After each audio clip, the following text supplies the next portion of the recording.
Всім привіт! З вами Арчі.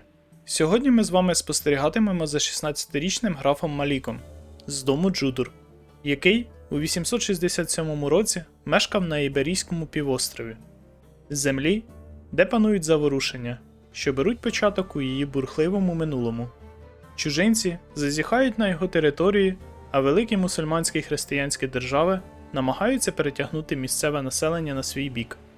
Та долю півострова вирішать ті, хто на ньому живе і помирає. Малік був упертим, старанним і гнівливим. Уже до 16 років він здобув добру освіту управлінця, ставши справжнім архітектором достатку. Герб дому Джудур зображує зелене поле, на якому стоїть птах на чорному корінні, символ влади, народженої з цієї землі, а не принесеної ззовні. Девіз дому звучав так: «Де корінь наш, там влада наша». Своїм життєвим шляхом Малік обрав управління з фокусом на домени. Він правив у Мурсії та сповідував муваладизм, як і багато інших андалуйців, які роками воювали з послідовниками мосарабізму. Та ця ситуація лише загострювалась, адже в регіон почали втручатися значно могутніші конфесії. З боку християн на півострів прийшли католики, а з боку мусульман – ашарити.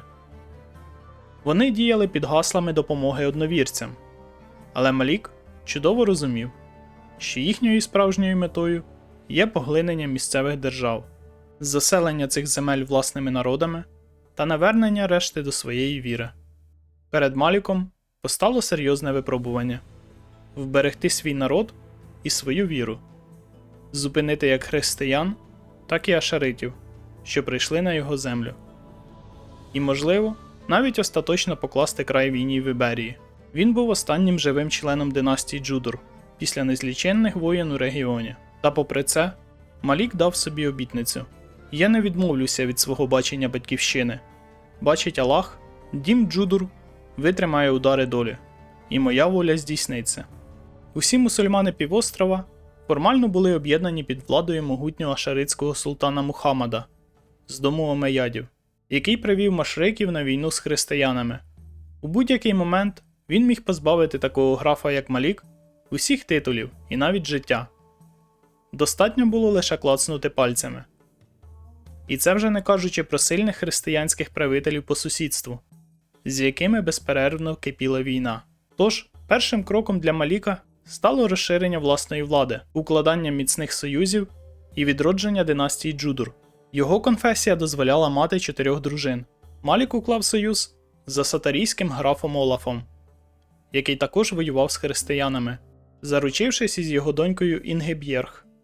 Він також одружився з Орією з дому Бані Муса, здобувши ще один надійний військовий союз. Після цього Малік сформував полк зі 100 стрільців. Вони доповнили його армію, яка вже налічувала полк з 200 пікінерів та полк із 200 легких кінних вершників.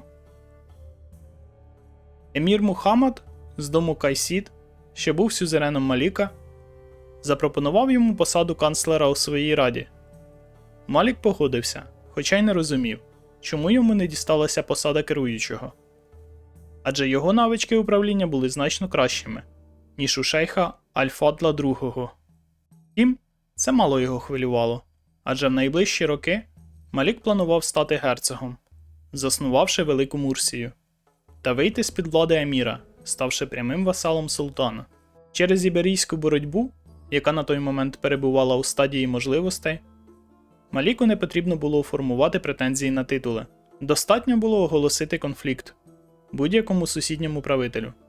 Таким правителем став Аль-Фадл, який володів Аль-Карасом. Його військо налічувало лише 377 воїнів, що у порівнянні з армією Маліка та його союзників, чисельністю близько 2600 бійців, виглядало мізерно. Малік вирішив, що підтримки шейха Луба буде цілком достатньо. Втім, Аль-Фадл у відповідь найняв загін найманців, чисельністю 744 чоловіка, тим самим вирівнявши свої шанси. Він спробував перехопити союзні війська Маліка на кордонах власного графства. Але Малік встиг прийти на допомогу вчасно. Після розгрому ворожого війська місто було взято в облогу, і по її завершенні Малік став правителем Аль-Караса. Слідом за цим було атаковано шейхство Аль-Уркуб, на захист якого виступило військо принца Аль-Муттарифа, чисельністю всього 45 чоловік. Після початку облоги він також звернувся до найманців, але так і не наважився дати бій армії Маліка. Замість цього принц повів свої війська на Мурсію. Однак Аль-Уркуб упав раніше, ніж вороже військо дісталося столиці. Війна завершилася перемогою. Малік отримав під свою владу всі графства, що входили до складу герцогства Мурсії. Наступною метою стало здобуття незалежності від дрібного сюзерена та отримання титулу еміра. Побачивши тверду волю Маліка, сусідній шейх Марван запропонував викупити перемир'я на 15 років. Оскільки його володіння не входили до планів Маліка на найближчий час, він погодився, продавши угоду за 75 золотих монет. Отримані кошти Малік вклав в розбудову ферм і полів у Мурсії. Після розширення володінь настав час упорядкувати податкову систему. Малік ухвалив закон Закаят та призначив керуючого для нагляду за його виконанням. Згодом Малік уклав ще 2 шлюби – з Садуною та Рулою. Обидві були простолюдинками. Він продовжував шукати спосіб вийти з-під влади еміра Мухаммада, і зрештою сама доля усміхнулася йому. До його володінь надійшов лист, у якому повідомлялося, що сюзерен загинув, і тепер Малік має присягнути його синові, еміру Абдуллаху. Та Маліка цікавила лише міцність армії нового еміра, а не покірність його персоні. Проте, для оголошення війни за незалежність потрібно було накопичити значний запас престижу, якого на той момент катастрофічно бракувало.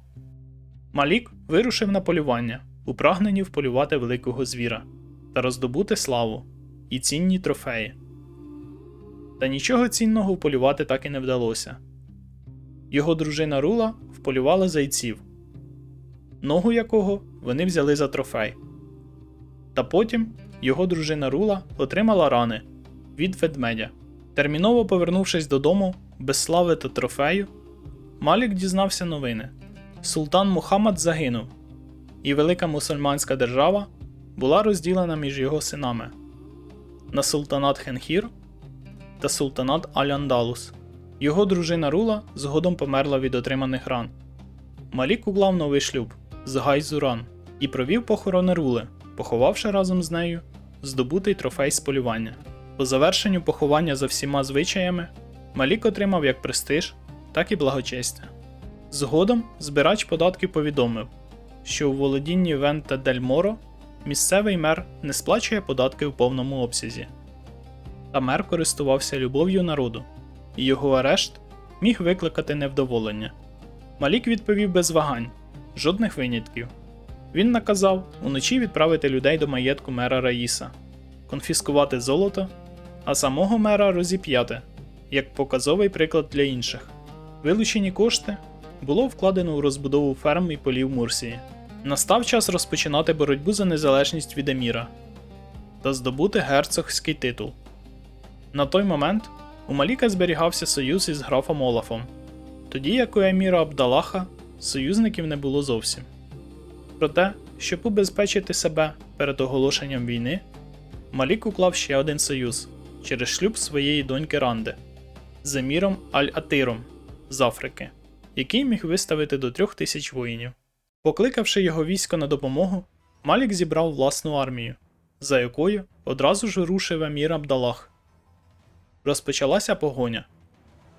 Малік відводив ворожі війська аж до берегів Африки, тоді як його союзники на кораблях прямували захоплювати столицю Абдаллаха. Отримавши звістку про загрозу, Абдаллах розвернув армію та попрямував додому, припинивши переслідування. Втім, уже на півдорозі до столиці Абдаллах зрозумів, що не зможе виграти вирішальний бій. І, заручившись підтримкою союзників, розпочав облогу Аль-Караса. Його план спрацював. Це змусило Маліка та його союзників повернути війська для захисту власного міста. Саме в цей момент Малік побачив фатальну помилку. Абдаллах запізно почав відводити війська. Наздогнавши його армію, Малік розгромив її вщент. Після цього він успішно провів облогу Балансії, ставши прямим васалом султана, з можливістю самостійно претендувати на титул еміра. Після війни Малік звернув увагу на єдність дому, і її стан його не влаштовував. Вона перебувала на змагальному рівні, тож він ухвалив рішення змінити цей курс і спрямувати династію в бік гармонії, перевівши єдність дому на рівень байдужості. Це дало можливість покращити оподаткування всередині держави. Згодом Малік вирушив на полювання з ціллю віднайти ведмедя, що завдав тяжких ран його дружині.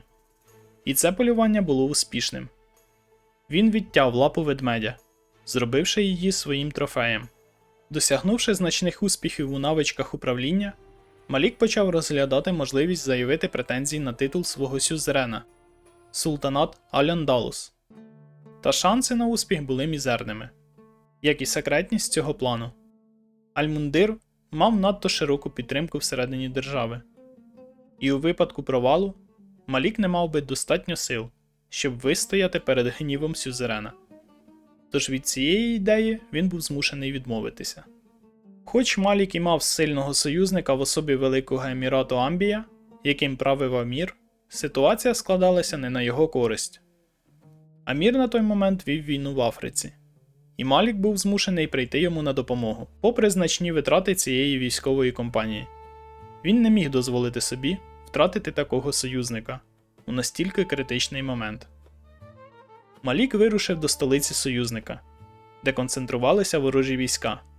Він намагався тримати їх у напрузі та провокувати на бій, відтягуючи сили на себе і тим самим заважаючи ворогам вільно діяти на території Амбії, поки Амір проводив облоги їхніх міст. На жаль, Малік припустився помилки, і його військо було перехоплене та розбите у провінції Азуки. Тим часом дії Аміра ставали для Маліка дедалі менш зрозумілими. Той відводив свою армію далеко в пустелі Гани. У підсумку було ухвалене рішення повернутися додому. Малік надав усю можливу допомогу, не дозволив ворогам швидко захопити столицю. А далі доля Амбії вже була у руках її правителя. Згодом до Маліка надійшов лист із новиною, що Амір втратив титул, і в Амбії з'явився новий правитель. Це означало серйозне послаблення його союзів. Та колишній союзник на цьому не зупинився і розпочав нову війну. Це роздратувало Маліка. Він дав формальну обіцянку взяти участь у конфлікті, але цього разу не збирався знову вести війська до Африки. Натомість він вирішив зосередитися на розвитку власних володінь та накопиченні золота для створення титулу герцогства Мурсії. Побачивши ослаблене становище Маліка, сусідній емір Абд Аль-Нур, який мав майже 3000 воїнів, оголосив війну за графство Аль-Уркуб. У Маліка не було можливості ні покликати сильних союзників, ні укласти нові вигідні союзи. Єдиним, хто міг прийти йому на допомогу, залишався старий добрий граф Олаф. Та цього виявилося недостатньо. Армія еміра прямим маршем рухалася на володіння Маліка. Один союзник був зайнятий війною в Африці, а де перебувало військо Олафа, було невідомо. Ситуація стрімко вела до необхідності наймати найманців. Розглянувши карту і проаналізувавши місцевість, Малік обрав найефективніший загін чисельністю 746 бійців.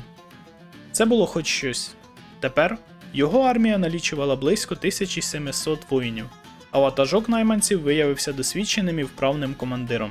Невдовзі надійшов лист від Олафа. Той втратив титул і став звичайним авантюристом. Військ, які він міг би надати, у нього більше не було. Маліку довелося продати мисливський трофей і взяти борг, щоб наняти ще один загін найманців. Тепер він міг розраховувати лише на власні сили. Малік повів військо до Аль-Караса, сподіваючись виманити ворога з рівнин на пагорби. Але емір навіть не думав знімати облогу. Ситуацію погіршувало те, що до Абд Аль-Нура рухалося союзне підкріплення, чисельністю близько 1300 воїнів. Вибору не залишалося. Малік пішов у рішучу атаку. Під стінами міста розгорнулася кривава битва. На щастя, командир найманців повністю виправдав свою ціну. Ворог виявився не готовим до такого натиску. І його військо почало розсипатися просто на очах. Навіть своєчасне прибуття підкріплення вже не могло змінити результат бою. Малік здобув важку перемогу у битві, але не у війні. Сили противника залишалися надто значними, а всі можливості залучити допомогу були вичерпані. Абдаль-Нур перегрупував війська і знову рушив до Аль-Караса. Малік готувався прийняти бій і навіть розмірковував над пропозицією завершити війну на умовах статус-кво. Та з Африки надійшли обнадійливі новини про завершення війни союзником, і Малік вирішив стояти до кінця. Проте, цього разу кількість взяла гору над якістю. Малік був змушений відступити і перегрупувати свої війська. Невдовзі стало відомо, що союзник не може прийти на допомогу. В Африці спалахнула нова війна. Не зволікаючи й не даючи Абдаль-Нуру остаточно зміцнитися у впевненості перемоги та дізнатися про відсутність союзної підтримки, Малік надіслав лист із пропозицією миру на умовах статус-кво. Так Малік зумів утримати свою державу при собі. Він пережив сильний стрес під час війни та важкі наслідки після неї, особливо через борги. А попри це, він гідно пройшов усі випробування, зосередившись на власному здоров'ї, і його піддані відмічали його хорошу форму.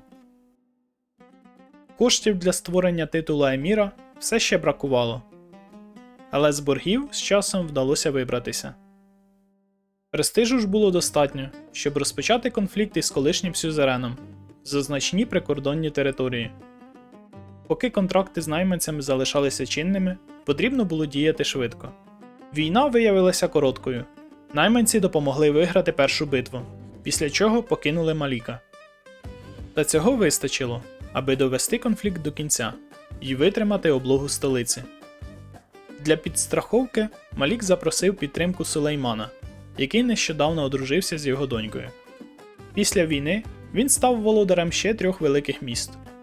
Його держава простягалася майже на території 2 герцогств. Однак титул герцога все ще залишався недосяжним. Водночас Малік уже почав дивитися значно вище, у бік королівства Валенції. На той час йому виповнилося 35 років, він мав 4 дружин і 12 дітей. Минали роки, і Мурсія під правлінням Маліка процвітала. Дохід становив 4 золоті монети на місяць, а 2 податкові юрисдикції лише посилювали економіку держави. Та над Мурсією нависла нова загроза – пошесть черяків. Згодом Малік захворів на кір. Потім занедужала його донька Джавра, а слідом і придворний лікар, через що ефективність лікування різко впала. А заміни йому не знайшлося. Хвороба ширилася далі. Захворів його первісток і спадкоємець – Гіяс. Спроби лікаря врятувати хлопця лише погіршили ситуацію. Під час пошесті загинули донька Дана, син Гіяс і дружина Садуна. Старша донька, зломлена цими трагедіями, прийняла віру свого чоловіка та перейшла до іншої конфесії. Самому Маліку вдалося одужати. Його другий син Гарсія балансував на межі життя і смерті, але зрештою також переміг хворобу. Це стало добрим знаком. Пошесть почала відступати, а решта родини поступово одужувала. Попри важкі часи, держава вистояла. Економіка, вибудована Маліком, виявилася стійкою, і навіть під час епідемії він зумів накопичити кошти для створення герцогства Мурсії. Так Малік нарешті став могутнім еміром. Його син Гарсія досягнув 16-річного віку, і Малік одразу призначив його на посаду маршала. Досягнувши величі, Малік почав закладати традиції династії Джудур і обрав правило внутрішнього кола. Завдяки цьому члени династії не вимагали платні, перебуваючи на придворних посадах. У наступні роки Малік зосередився на розвитку держави і здобув славу вправного архітектора. Та все ж його погляд на мапі дратувало графство Денія, яким правив Абдалах II, той самий, що й досі називав себе еміром. Війна була короткою, не вартою й окремого рядка в літописах. Після перемоги Малік уклав новий шлюб із Зарою. Нещодавно захоплену Денію він передав одному з молодших синів – Даррасу, аби той набирався досвіду. Даррас обіймав посаду таємного радника при раді батька. Невдовзі один із васалів надіслав Маліку дар у 150 золотих монет, як знак дружби. Малік прийняв його з підозрою, остерігаючись підступу чи отрути, але зрештою погодився. Кошти були надзвичайно важливими, адже попереду стояв шлях до створення власного королівства. Саме на них він заснував другий герцогський титул Балансію, як її називали мусульмани. Мурсія купалася в золоті під мудрим правлінням Маліка. Та він добре знав, що васали приховують значну частину доходів, тож регулярно проводив фінансові інспекції, які в народі прозвали вимаганням. У цей час сусідній емір Закарія воював із Сарагосою. Це стало для Маліка нагодою розширити володіння. Він оголосив війну за 4 прикордонні графства. Старий добрий Олаф, хоч і був авантюристом, зумів зібрати під своїм прапором 8 сотень воїнів, і Малік знову міг на нього розраховувати. Проте перед початком війни було допущено помилку. Шейх Наїх із Гаранти вже воював на боці Закарії проти Сарагоси і не міг підтримати Маліка. Тож він вирішив посилити власні сили, збільшивши полк стрільців ще на 3 сотні воїнів. Малік скликав військо і повів його на Томельосо, поки союзники наближалися, а основні сили противника перебували далеко під Сарагосою. Саме тоді його син Раф досягнув 16-річного віку. Він мав блискучу військову освіту, а його здібності навіть перевершували навички старшого брата, який уже не перший рік обіймав посаду маршала. Малік вирішив дати хід молодому таланту і призначив Рафа новим маршалом. Невдовзі підійшов Олаф зі своїм військом, а побачивши перспективи кампанії, шейх Давуд запропонував Маліку 500 воїнів в обмін на золото. Малік погодився. Наступною ціллю стало місто Уклес. Противники еміра Закарії надіслали Маліку дар, аби підтримати його військову кампанію. Усе склалося на його користь. Зовсім скоро друге місто мало впасти, хоча ворог і розпочав облогу Балансії. Малік розраховував встигнути на допомогу власному місту і розбити там виснажене військо противника. Підійшовши до Балансії, він змусив ворога відступати, а згодом перехопив його в провінції Мурв'єдо. Перемога в цій битві принесла й перемогу у війні, значно розширивши володіння Маліка. Новоздобуті графства він передав своїм синам. Раф отримав Кунку, а Гарсія – Калатраву. Володіння Маліка дедалі більше нагадували окреме королівство, та вихід із підпорядкування сюзерена залишався нездійсненним. Війська султана разом із союзниками налічували понад 10 тисяч воїнів, тоді як сам Малік міг зібрати не більше 2000. Іберія тим часом не наближалася до миру. Іберійська боротьба увійшла у фазу ворожнечі, що лише посилило ненависть між культурами та релігіями. Кінця цьому протистоянню не було видно, та люди все ще не полишали надії і шукали шляхів до компромісу. У народі Маліка прозвали злонравним, та попри це він щиро дбав про свій народ, зміцнюючи державу і військово, і економічно. Згодом султан Аль-Мундир загинув, зазнавши поразки у війні за герцогство Барселони, яке захопила Західна Франкія. Влада перейшла до його 6-річного сина, що не мав ані сильної армії, ані союзників. Це був знак до дій. Незалежність сама впала в руки Маліку. Залишилося лише її взяти. Скориставшись фазою ворожнечі, Малік заявив права на титул королівства Аль-Шарк, яке християни називали Валенцією. Він вирішив, що для захоплення королівства вистачить самих професійних полків. Це рішення коштувало йому життя сина. Раф, прагнучи принести славу дому Джудур і здобути любов батька, кинувся в саму гущу битви і загинув. Тим часом Аль-Мундир II уклав союз із Сарагосою, яка вступила у війну і розбила військо Маліка під час облоги столиці. Тоді Малік прикликав союзників і скликав усіх чоловіків, здатних тримати зброю.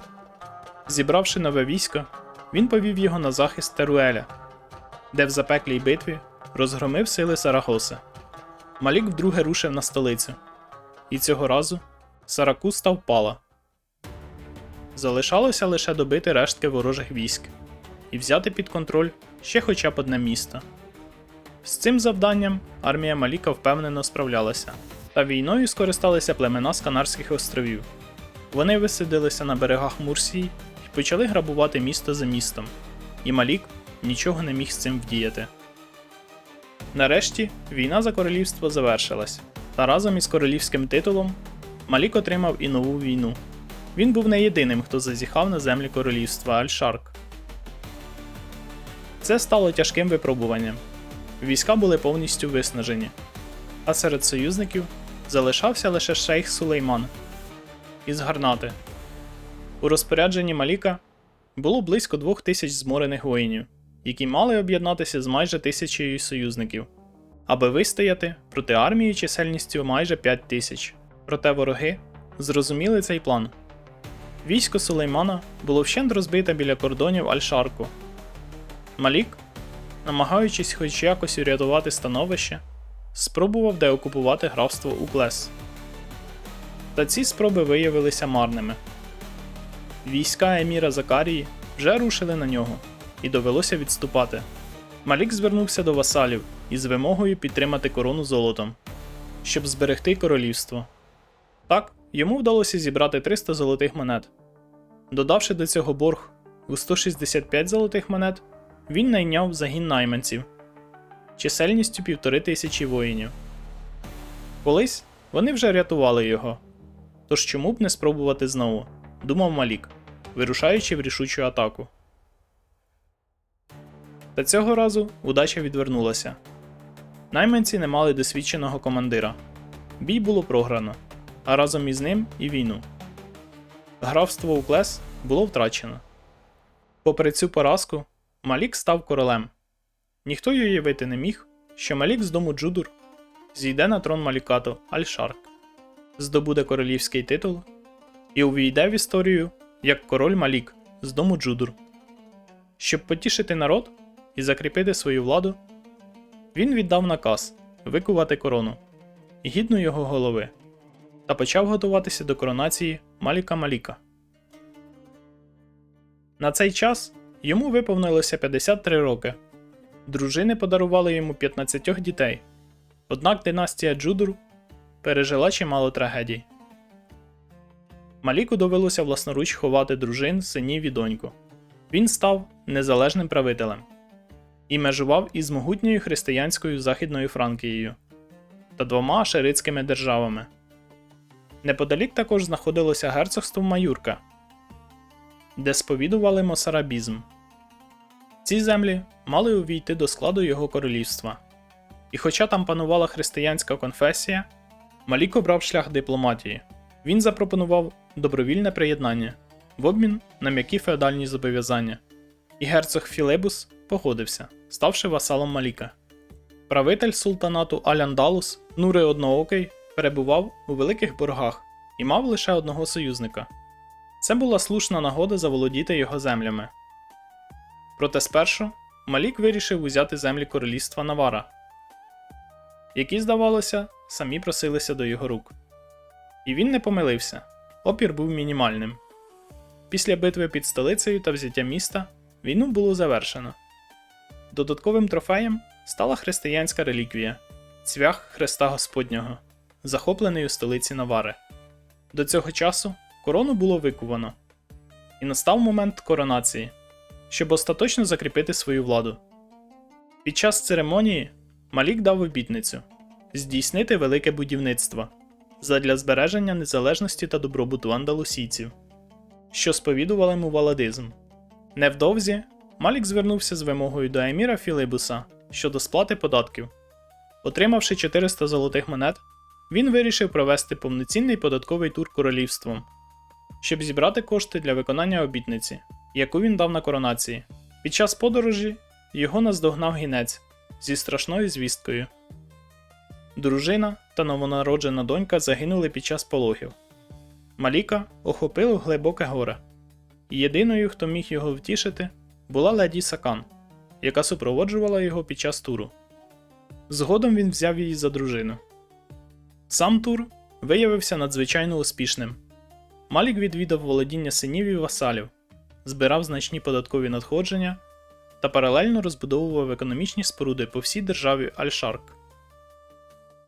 Усі правителі сплачували належні суми без заперечень. У результаті вдалося не лише профінансувати будівництво всіх 8 обіцяних під час коронації споруд, а й накопичити близько 900 золотих монет. Цих коштів було достатньо для створення священного ордену, який у ті неспокійні часи був украй необхідним для захисту від християнських держав-сусідів. Так, у королівстві Аль-Шарк було засновано орден моджахедів із домену Картахена, чисельністю до 1000 воїнів, захисників мувалладизму. Також Малік запровадив нову традицію династії дому Джудур – надійний дім, зобов'язавши всіх радників із його династії ділитися досвідом із головою роду. Решта коштів пішла на доукомплектування армії та створення нових полків. Проблемою залишалася неможливість створення облогових знарядь – онагрів, які Малік бачив у ворожих арміях під час облог, та серед андалусійців просто не було тих, хто знав би, як їх спроєктувати. Після завершення реформ Малік мав у своєму розпорядженні 5000 воїнів, з яких 2500 становили професійні полки стрільців, пікінерів і кінних вершників, а також священний орден. Малік став відомим як умілий адміністратор. Старість уже наближалася, йому виповнилося 62 роки. Тож він почав вивчати медицину, готуючись до неминучого. Обітницю, дану під час коронації щодо великого будівництва, яку він планував виконати за 20 років, Малік реалізував лише за 7. Його щомісячний дохід сягав майже 20 золотих монет. Його військо разом із союзниками зрівнялося за силою з армією найбільшого королівства Іберії – султанату Аль-Андалус. Обидві сторони мали приблизно по 9,5 тисяч воїнів, а фінансові можливості дозволяли кожному з правителів у будь-який момент найняти додаткові загони. Малік оголосив війну за прикордонні графства. Однак головною метою поставив взяття столиці Куртуби. Проблемою залишалася відсутність облогових знарядь. Тож, ще на початку було зрозуміло – війна затягнеться. Поблизу Куртуби Малік перехопив головні сили Аль-Андалусу. Битва була жорстокою і тривалою. Настільки, що союзники ворога встигли підійти на допомогу. Та попри це, війська Маліка вистояли і здобули велику перемогу, завдавши противнику втрат у понад 5000 воїнів. У бою було здобуто міфічний бойовий молот машрикського народу, який Малік подарував своєму сину та маршалу. Після цього розпочалася облога Куртуби. Вона тривала майже рік. І цього часу ворогам не вистачило, щоб відновити свої втрати. Зрештою, місто було взято. Усе складалося відповідно до плану Маліка. Хоча ворогам і вдалося тимчасово окупувати Алькарас, куди він не встиг перекинути війська для оборони. Згодом Малік наздогнав армію противника. Битва завершилася перемогою, проте коштувала йому ще одного сина. Принц Дарас загинув, очолюючи атаку. Після бою Алькарас було звільнено. Та саме з цього моменту Малік почав втрачати перевагу у війні. Він не захопив жодного міста, за які формально було оголошено війну, хоч і контролював столицю ворога. Вирушивши з військами до нових облог, Малік отримав від гінця ще одну трагічну звістку. Його син Катан потонув, купаючись у річці. Через постійні війни та нескінченні ріки крові Іберією прокотилася епідемія дизентерії, від якої загинула донька Маліка Джавра. Удар за ударом, трагедія за трагедією. Хоча саму війну Малік упевнено вів до перемоги, всі ці втрати зламали його пильність. Ворожі війська підійшли до столиці. Охоплений горем, Малік відмовлявся слухати поради і не надсилав гінців до своїх армій, сподіваючись, що місто вистоїть самотужки. Зрештою, Мурсія впала, а сам Малік потрапив у полон до найманців, Він намагався перекупити їх, запропонувавши викуп у 200 золотих монет. Та вони лише глузували зі свого трофея і доправили його до султана Нури, де Маліка змусили офіційно визнати поразку у війні. Виплативши всі репарації за цю війну, Малік залишився з боргами у 400 золотих монет. Та економіка держави була міцною, і завдяки вимогам підтримувати країну в тяжкі часи, він доволі швидко зміг вибратися з боргів. Гніву Маліка не було видно кінця. Насамперед, він звинувачував самого себе, вважаючи, що Аллах покарав його за війни проти одновірців. Коли ж стало відомо, що у Західній Франкії спалахнула громадянська війна за престол, Малік оголосив священну війну за герцогство Барселони, прагнучи вибити хрестоносців з Іберії. Поки християни воювали між собою, Малік швидко захопив місто Тарагон. На допомогу Західній Франкії прибуло військо самого Папи Римського, яке висадилося на Майорці. Та Малік не вагався. Він переправив війська на острови і у запеклому бою знищив папське військо. І знову Малік вів успішну військову кампанію за межами своєї держави. І знову з дому приходили трагічні новини. Його донька Афія загинула під час пологів. У цей самий час емір Юсуф II оголосив війну за Аларкон. Малік знову опинився перед вибором і знову мусив чимось пожертвувати. Він наказав відводити війська додому, де біля міста Аларкон дав важкий, але переможний бій. Після розгрому Юсуфу II було надіслано пропозицію статус-кво, і той, втративши все своє військо, прийняв її, побоюючись повного знищення. Розгніване військо Маліка повернулося до Барселони, де знищило дві невеликі християнські армії, що щойно прибули до Іберії, не уявляючи, що зустрінуть воїнів, народжених у війні, із загартованих нею. Зрештою, до Барселони підійшло основне військо Західної Франкії. Та Малік мав козир, який приховував протягом усієї кампанії. Настав час явити світу священний орден моджахедів з Картахени. Проте, під час кривавої битви, хрестоносці зуміли розбити військо Маліка. Він повертався додому, щоб відновити сили, і там його чекала ще одна звістка. Його дружина Інгеб'єрг померла від старості. Білі гнів Маліка не знали меж. Дехто вважав, що він утратив розум. Та зібравши волю в кулак, він наказав скликати гінців і розіслав пропозиції союзів через шлюби своїх дітей та онуків. Так, йому вдалося залучити ще 1400 воїнів. Малік зібрав військо в баронстві Каспе. Його вів не розрахунок, а лють. Побачивши, що хрестоносці готуються до відступу для перегрупування, він не став чекати підходу всіх сил і скував ворога боєм у провінції Прадес, куди поспішали і мусульмани, і християни на вирішальний бій.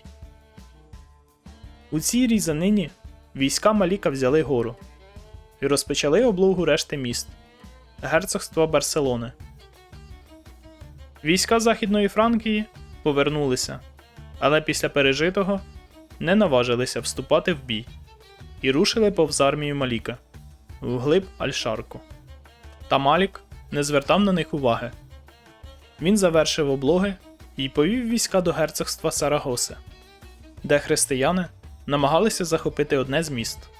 Побачивши мусульманське військо, вони кинулися тікати, покидаючи поранених і союзників, сподіваючись лише врятуватися. Малік не залишив їм жодного шансу. Один за одним загони Західної Франкії були знищені. В одній із цих битв сам король Ансель із Західної Франкії потрапив у полон до Маліка. Війна нарешті завершилася. Герцогство Барселону він передав під управління свого онука Джайра. Це була тяжка війна, та фактично Малік позбавив велике християнське королівство Західної Франкії плацдарму в Іберії, зупинивши подальше поширення християнського впливу на півострові. Хоча питання з християнами майже було вирішене, в Іберії й далі процвітав ашаризм. Малік добре розумів, ні султанат Аль-Андалус, ні султанат Хенхір не залишить у спокої Маліка Аль-Шарк, адже його правитель і народ сповідували моваладизм. На півострові все ще існували невеликі християнські держави. І було лише питанням часу, хто першим простягне до них руку. Малік вирішив не зволікати і стати одним з претендентів, оголосивши війну графу Якубу Зубайде, який на той час уже був втягнутий в інший конфлікт. Малік зібрав професійні полки і повів їх на столицю ворога. Розпочавши облогу, він побачив, що війська противника налічують понад 3000 воїнів. Згадуючи власні минулі помилки, він вирішив не випробовувати долю і негайно прикликав решту армії. На жаль, андалусійці все ще не володіли технологією будівництва онагрів. Архітектори лише починали вивчати їхню конструкцію, а для створення справді надійних облогових машин потрібно було ще майже 9 років дослідів. Вороги завершили власну війну, однак так і не наважилися дати бій Маліку. Їхні війська відійшли, ймовірно, плануючи морський похід до Мурсії, щоб спробувати захопити столицю Аль-Шарку. Та облога завершилася значно швидше. До полону потрапила донька Якуба, і війна скінчилася так само раптово, як і почалася. Новоздобуті землі Малік, за установленою традицією, роздав своїм родичам. Невеликому герцогству Аль-Кіла він запропонував васалітет, пояснивши, що рано чи пізно до їхніх воріт прийде одна з 3 великих держав, і краще обрати мир зараз, ніж війну згодом. Та все це були лише другорядні справи. Маліку не давав спокою султанат Аль-Андалус, який перебував у союзі з султанатом Хенхір. Разом їхні війська переважали армію Аль-Шарку майже на 1000 воїнів. І саме тоді в Маліка народилася ідея. Адже попри союз, обидва султани залишалися не лише партнерами, а й запеклими конкурентами. Малік звернувся з пропозицією союзу до султана Мухаммада II, запропонувавши разом скинути Аль-Андалус із вершини влади та зрівняти їх сили у Іберії. Мухаммад погодився, але висунув умову. Союз мав бути скріплений шлюбом з онукою Маліка. Проте була іще одна, куди небезпечніша умова. Оскільки султан Мухаммад перебував у союзі із Аль-Андалусом і з Аль-Шарком, на допомогу він прийде тій стороні, яка перша його покличе.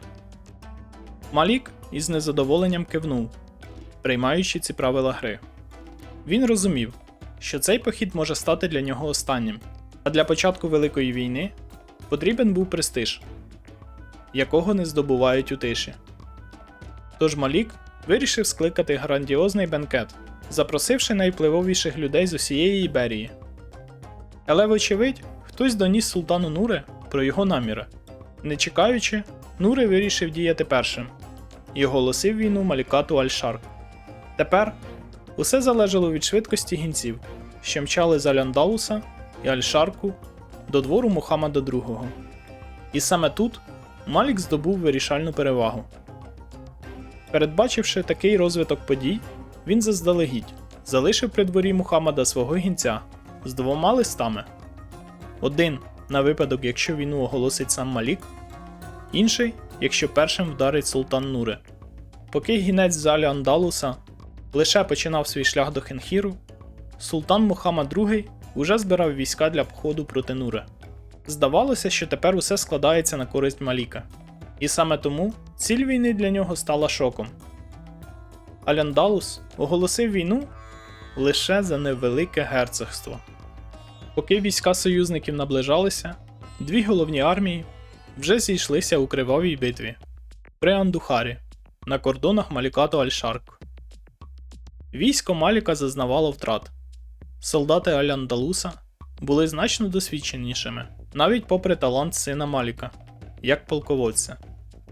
Але на горизонті з'явилися прапори Хенхіру, і їхні війська вчасно вступили у бій, переломивши хід сутички. Після цього Малік повів свою армію прямо на столицю Аль-Андалуса, тоді як союзники рушили брати в облогу сусіднє місто. Фактично султан Нури вже програв цю війну. Питання залишалося лише в одному – скільки ще часу він буде пручатися, перш ніж неминуче впаде. Облога тривала днями й ночами, і ось однієї з них Із дому надійшла звістка про народження сина. Найрадісніша новина за багато років походів і втрат. Малік наказав гінцю передати. Хлопчика слід назвати Саданом. Ця звістка подарувала йому спокій. Тієї ночі Малік вперше за довгий час заснув без тривоги. Та на ранок він уже не прокинувся. Малік з дому Джудур покинув цей світ у віці 75 років, померши від старості. Він народився під час війни в Іберії і помер у ній же, так і не побачивши її завершення за своє довге життя. Владу прийняв його син і маршал Гарсія, якому було 50 років. Під його проводом війська Малікату Аль-Шарк успішно завершили облогу 3 міст Аль-Андалуса і довели війну до перемоги. Тіло Маліка було перевезене до Мурсії, де Гарсія провів урочисті похорони. На честь батька було знищено християнську реліквію – цвях Христа Господнього. Цей вчинок приніс Гарсії визнання серед мусульман усього півострова. Його дружини народили йому 19 дітей, із яких 7 померли ще за його життя. Малік зміг зміцнити єдність дому, довівши її до рівня дружелюбності. Династія Джудур налічувала 33 живих члени родини. І хоча Маліку не судилося зупинити війну в Іберії, саме за його правління мусульмани майже повністю витіснили християн з півострова. У їхніх руках залишалося лише 3 невеличкі графства. Це стало можливим завдяки тому, що Малік зруйнував їхній головний плацдарм – Барселону. Окрім цього, він зумів відстояти муваладизм і зберегти андалузьку культуру, створивши велике незалежне королівство – Малікат Аль-Шарк, яке міцно закріпилося на землях Іберії. Якщо вам сподобалося відео, підписуйтесь на канал, ставте лайк та залишайте коментар. До зустрічі в наступних хроніках.